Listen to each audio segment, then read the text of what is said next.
Welcome to the Paper Trail, where we follow the journey, my journey, through the world of a CEO of a mortgage note fund. I'm Chris 70, and after years of buying, managing, and selling notes with 70 investments, I'm here to share the real stories behind the deals. What went right, what went wrong, and what I wish I knew earlier.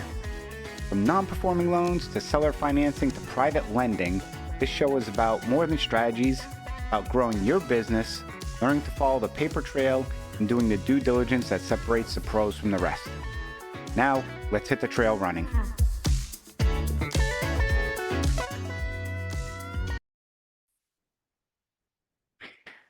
On this episode of the Paper Trail podcast, we speak to Melissa Palmer of Capital Verified.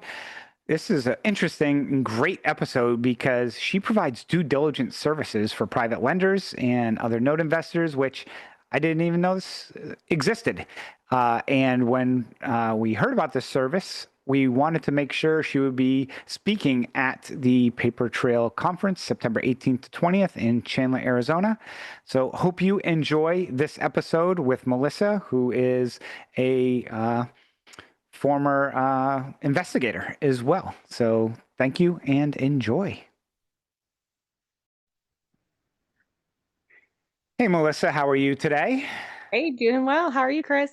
Good. We were just talking off recording about a little busy for a Friday today before a holiday weekend, but all is good. So why don't we just kind of, roll right into it and have you start with telling people a little bit about your story, what you do, and how you got into your business, because it's really creative. Thanks. So I'm originally from Wisconsin. I joined the Air Force in 2007, and I quickly started using my VA loans to get into investing. Just Hmm. as a buyer, primary property buyer originally, and I like to say that I've gone from like the HGTV mindset, maybe grown to a little bit of bigger pockets mindset, even though I never knew it was a blog. Hmm. And got into the kind of creative finance realm and then realized there's so many ways to make money and there's a lot of ways to lose money. And so um I kind of leveraged my background while I was in the Air Force. I was a federal agent conducting criminal investigations. And so with all the ways to lose money, I saw an avenue to help Hmm.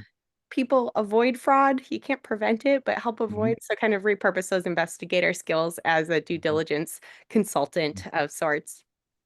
So, yeah, I saw, your website and stuff provides due diligence services for the private lending, but I'm guessing like I invest in non-performing loans and other things. Pretty much you could provide a service to anybody would be my guess. It's more you're really just doing that due diligence, which is, I think, the most important thing in any type of investing space.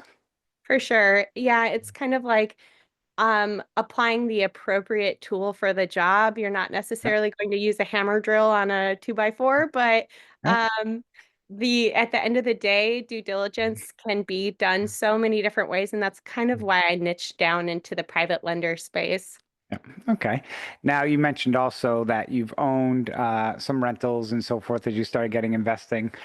Just curious where your portfolio and have you continued to grow that as well, or how's that looking today?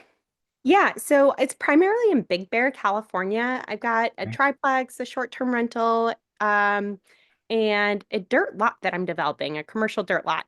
So, Cool. I've got a couple other rentals in West Memphis, Arkansas, and those were non-performing partners in which I took over the properties.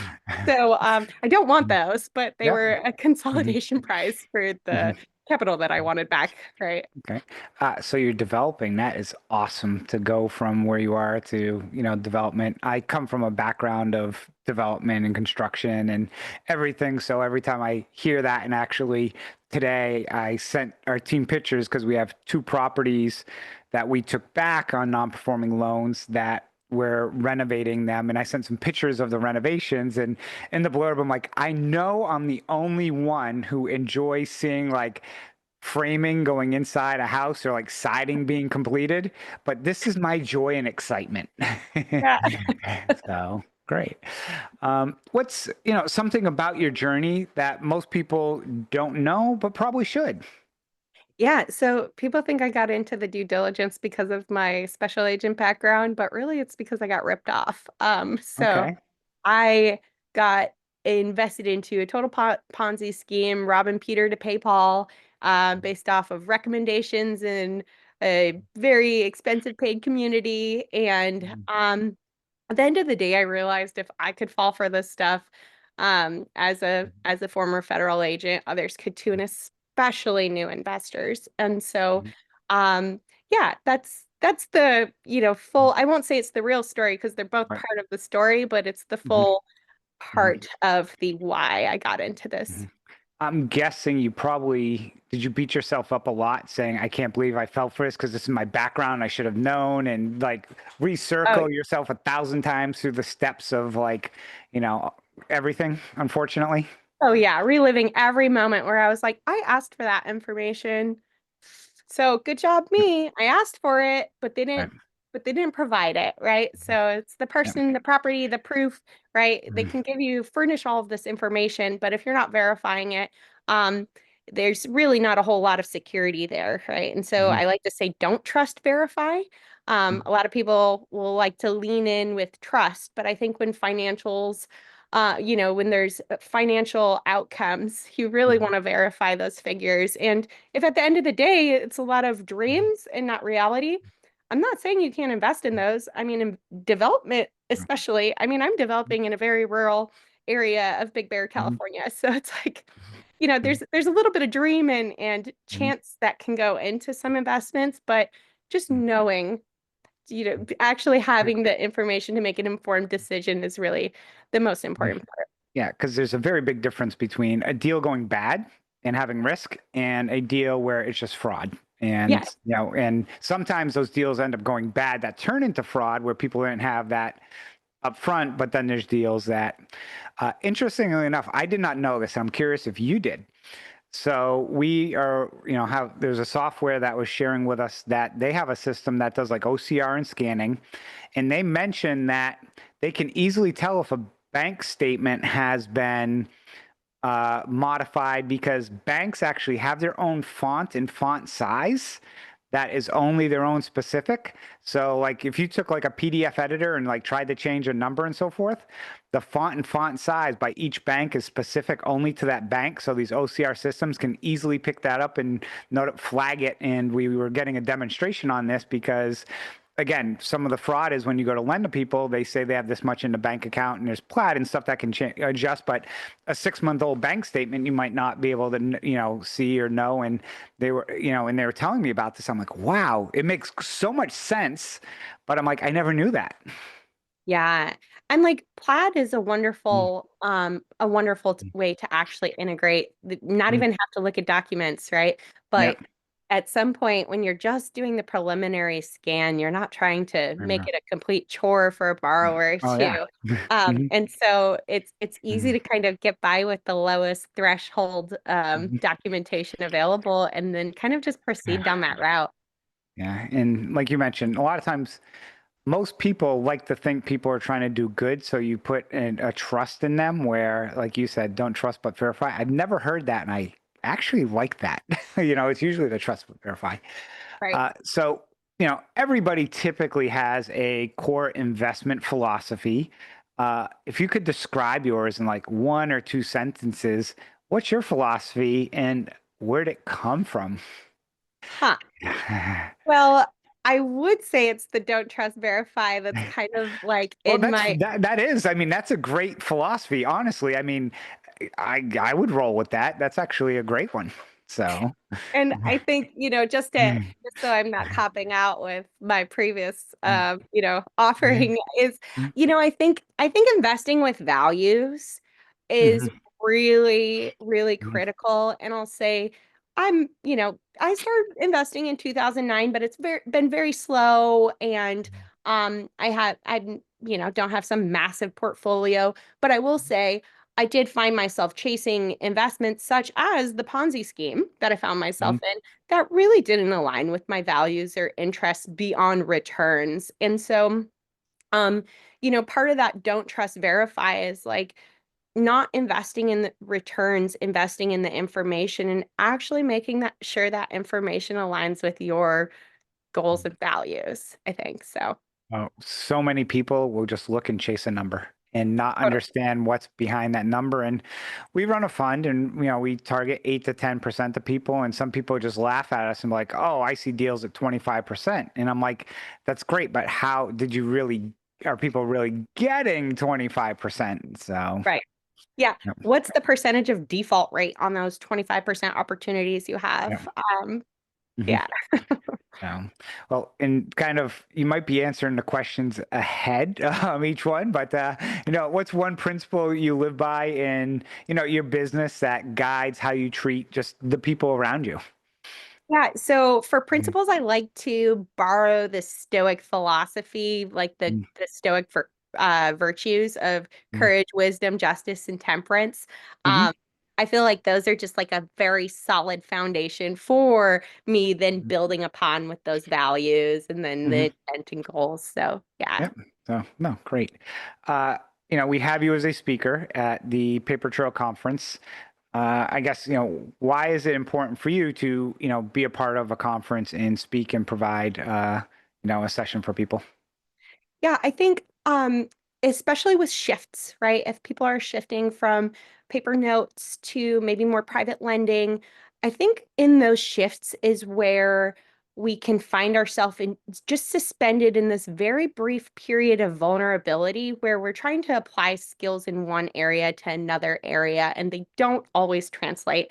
And so um I think it's very valuable to have these upfront conversations, talk about the risks and rewards, talk about the Mhm. disclosures and Yep. industry practices. Mhm. And so, yeah, that's kind of Mhm. where Mhm. where I What? feel Okay. excited about that.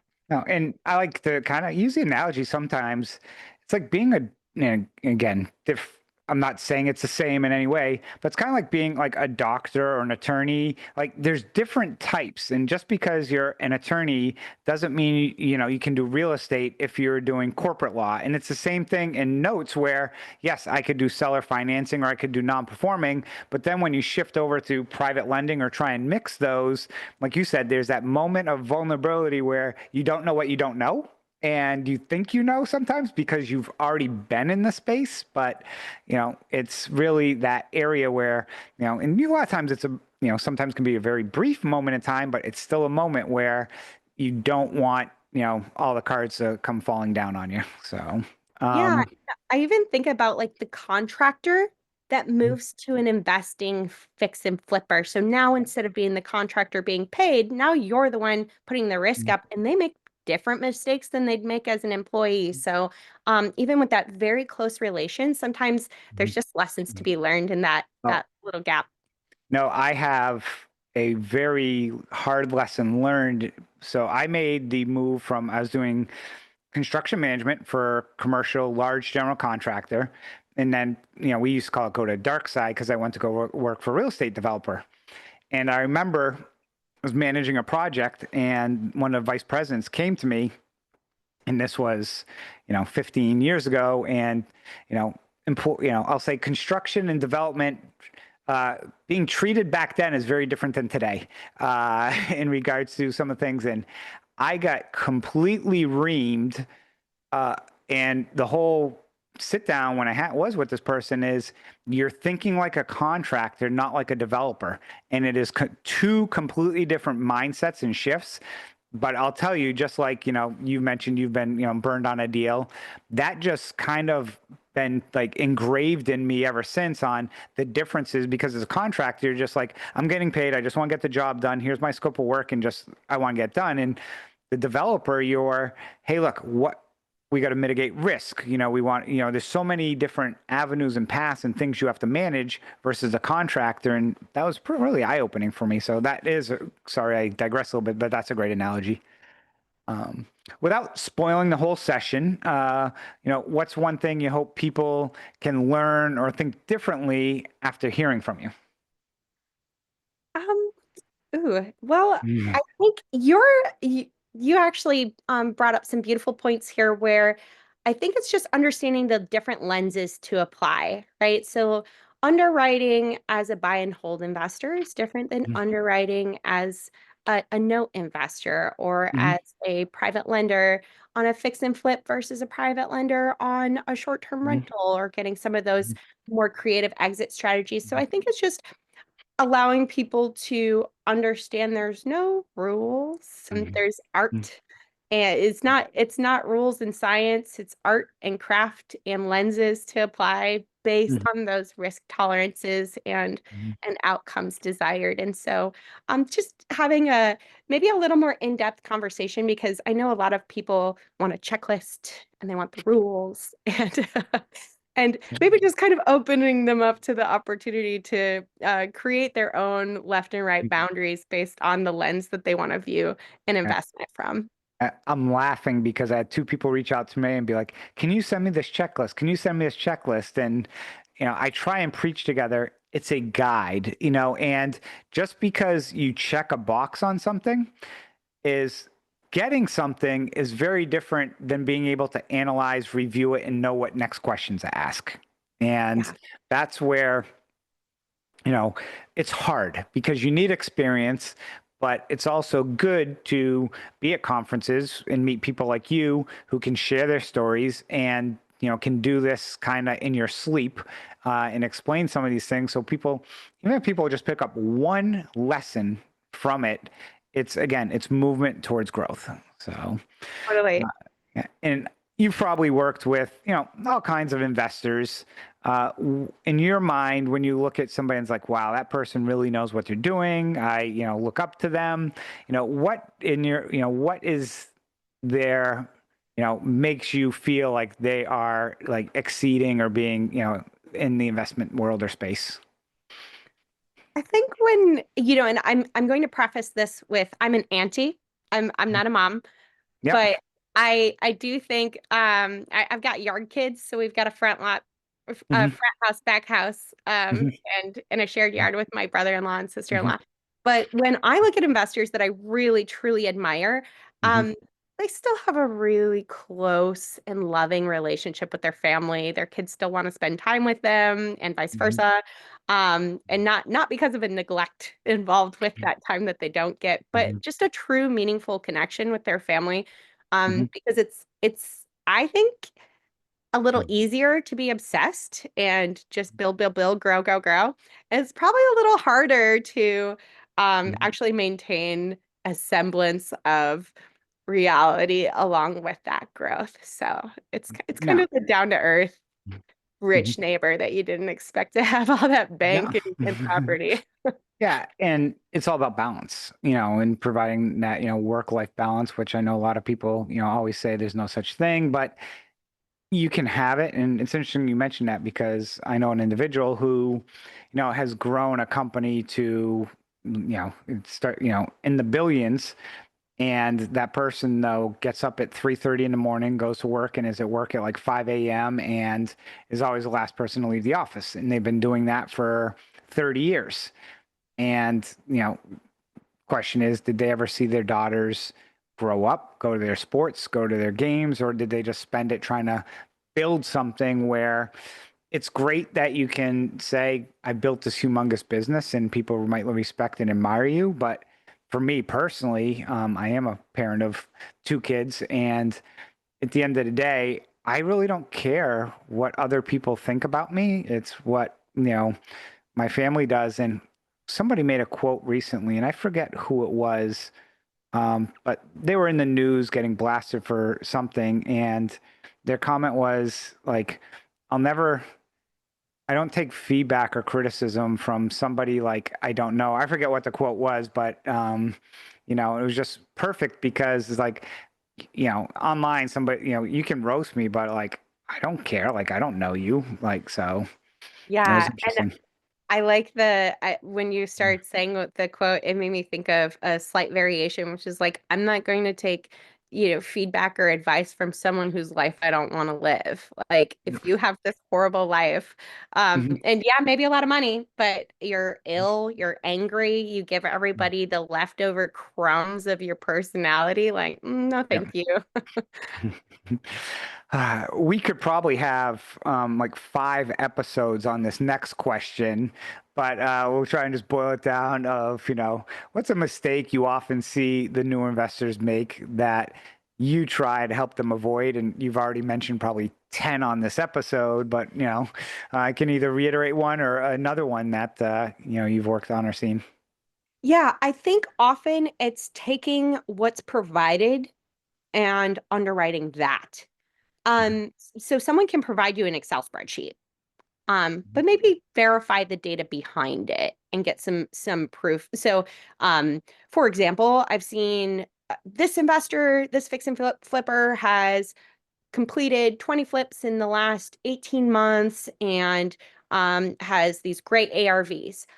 Okay, beautiful. It's all in an Excel spreadsheet. That's wonderful. But did you look at the sale price of the properties? Did you confirm? Are they just putting another private lender in place and then um, calling a new ARV without an appraisal? Or was it so just kind of understanding the numbers beyond what is provided or furnished through the borrower a little deeper? I think that's one of the biggest things that I see when people come to me and they're like, I underwrote everything. I just want you to give me a sanity check. And I'm like, well, we don't have anything verifiable here.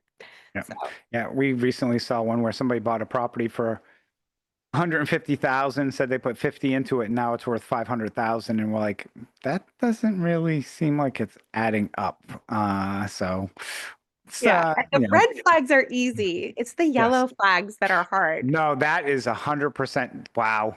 So red flag. Oh, I love that quote. Man, I'm stealing that. So You can have it. Yeah. red flag's easy, yellow flag's hard. Oh, You want to cite people and send them to capitalverified.com, so that'd be great. there we go. Uh, so let's do a little bit of lightning round. Get your opinions on things. Taking the existing current market, real estate market, if you could take one word to describe it, what would it be? Volatile.